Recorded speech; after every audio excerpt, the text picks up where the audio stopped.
गायत्री महाशक्ति की 17वीं शक्ति का नाम है कुंडलिनी। गायत्री की एक शक्ति कुंडलिनी है। कुंडलिनी वह भौतिक ऊर्जा है जो जीवात्मा के साथ लिपटकर अत्यंत घनिष्ठ हो गई है। इसे प्राण विद्युत, जीवन शक्ति, ऊर्जा, योगाग्नि आदि नामों से जाना जाता है। नस नाड़ियों में एक चैतन्य विद्युत गतिशील रहती है। इसके 2 सिरे हैं जिन्हें ध्रुव केंद्र माना जाता है। यह केंद्र पृथ्वी से उत्तरी दक्षिणी ध्रुव की तरह है। उत्तरी ध्रुव है मस्तिष्क का मध्य बिंदु ब्रह्मरंध्र।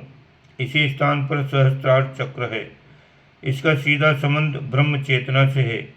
जिस प्रकार उत्तरी ध्रुव केंद्र का चुंबकत्व अपने लिए आवश्यक शक्तियों तथा पदार्थों को ब्रह्मांड के अंतर्ग्रही भंडागार से उपलब्ध करता रहता है, उसी प्रकार सहस्त्रार चक्र में वह सामर्थ्य है कि व्यापक ब्रह्म चेतना के भंडागार में संव्याप्त दिव्य शक्तियों में से अपने लिए आवश्यक क्षमताएं अभिष्ट मात्रा में उपलब्ध कर सके।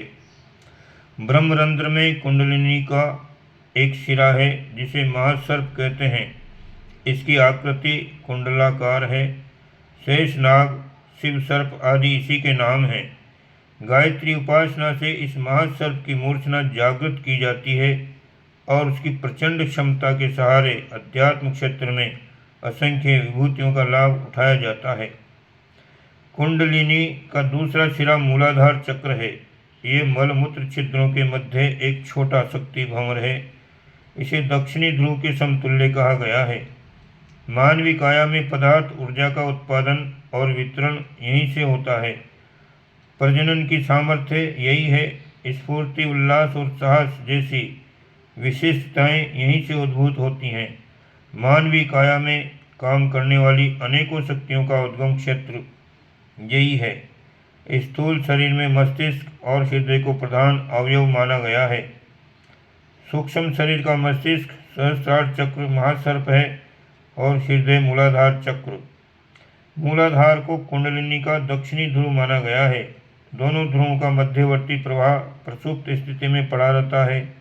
फलस्वरूप मनुष्य अन्य प्राणियों की तरह पेट, प्रजनन जैसे शरीर निर्वाह में तुच्छ काम ही कर पाता है। कुंडलिनी जागरण से दिव्य ऊर्जा जागृत होती है और मनुष्य की सामर्थ्य असामान्य बन जाती है।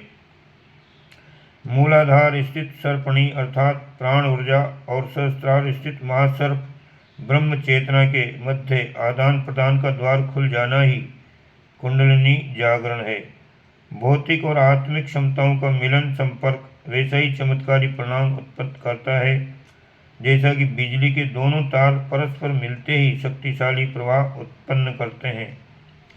मस्तिष्क के सामर्थ्य को परिष्कृत बनाने का काम योग साधनाओं द्वारा किया जाता है। प्राण ऊर्जा में प्रचंडता उत्पन्न करना और उसकी सामर्थ्य से भौतिक एवं आत्मिक शक्तियों को बलवती बनाना तंत्र विज्ञान है। कुंडलिनी तंत्र विद्या की अधिष्ठात्री है। भूलोक का प्रतिनिधि मूलाधार है और ब्रह्मलोक का सहस्त्रार। दोनों का मध्यवर्ती आवागमन देवयान मार्ग से होता है। मेरुदंड ही देवयान मार्ग है। इस लंबे मार्ग में 6 चक्र अवस्थित हैं। 7वां लक्ष्य बिंदु सहस्त्रार है। इन्हीं को सप्तलोक, सप्त सिंधु, सप्तगिरि, सप्त ऋषि, सप्त तीर्थ, सप्त द्वीप, सप्ताह, सप्त धातु आदि के रूप में विस्तार हुआ है।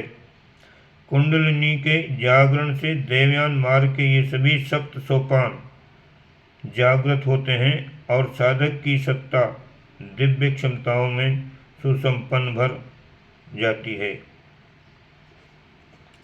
मनुष्य में प्राण ऊर्जा की प्रचंड शक्ति मूलाधार चक्र के केंद्र बिंदु में अवलंबित है और वहीं से समस्त शरीर में परिभ्रमण करती हुई सामान्य जीवन के अनेकानेक प्रयोजन पूरे करती रहती हैं। इसकी असाधारण क्षमता का पता इससे लगता है कि ये केंद्र जनेंद्रिय के माध्यम से सक्रिय होकर एक नया मनुष्य उत्पन्न करने में समर्थ होता है। मनुष्य में शौर्य, साहस, पराक्रम, उत्साह, उल्लास, स्फूर्ति, उमंग जैसी अनेक विशेषताएं, क्षमताएं यहीं से स्फुरित होती हैं। काम उत्तेजना में इसी क्षमता की हलचलों का आभास मिलता है। प्रजनन प्रयोजनों में प्राय उसका बड़ा भाग नष्ट होता रहता है। सामान्य प्राण को महाप्राण में परिणित करके ब्रह्मरंध्र तक पहुंचा देना और वहाँ के प्रसुप्त शक्ति भंडार को जगाकर मनुष्य को देवोपम बना देना कुंडलिनी जागरण का उद्देश्य है। समुद्र मंथन से 14 रत्न निकले थे। कुंडलिनी के शक्ति सागर का मंथन भी दिव्य शक्ति की रत्न राशि का द्वार साधक के लिए खोलता है। यही अधोगति को ऊर्ध्व गति में परिणित करने की प्रक्रिया कुंडलिनी जागरण है। इस साधना में नाम बीज को शक्ति बीज में परिवर्तित किया जाता है। काली का महाकाल से, शिव का शक्ति से, प्राण का महाप्राण से मिलन होने पर उनकी संयुक्त शक्ति से चमत्कारी परिणाम उत्पन्न होते हैं। इसी को कुंडलिनी जागरण कहते हैं। गायत्री के ही एक प्रवाह कुंडलिनी जागरण को गायत्री की तंत्र पक्षीय उपलब्धि कहा गया है। कुंडलिनी जागरण की प्रक्रिया गायत्री साधना के अंतर्गत ही सरल पड़ती है। हठ योग, प्राण योग, तंत्र योग आदि के माध्यम से भी उसे एक सीमा तक जागृत किया जाता है, किंतु परिपूर्ण उपयोग शक्ति और जागरण गायत्री के माध्यम से ही हो सकता है। गायत्री की 24 शक्तियों में से कुंडलिनी भी है। गायत्री साधना की सौम्य प्रक्रिया अपनाकर साधकों को कुंडलिनी जागरण का लाभ अधिक निश्चिंता पूर्वक बिना किसी प्रकार का जोखिम उठाए सरल रूप से मिल सकता है। ओम शांति।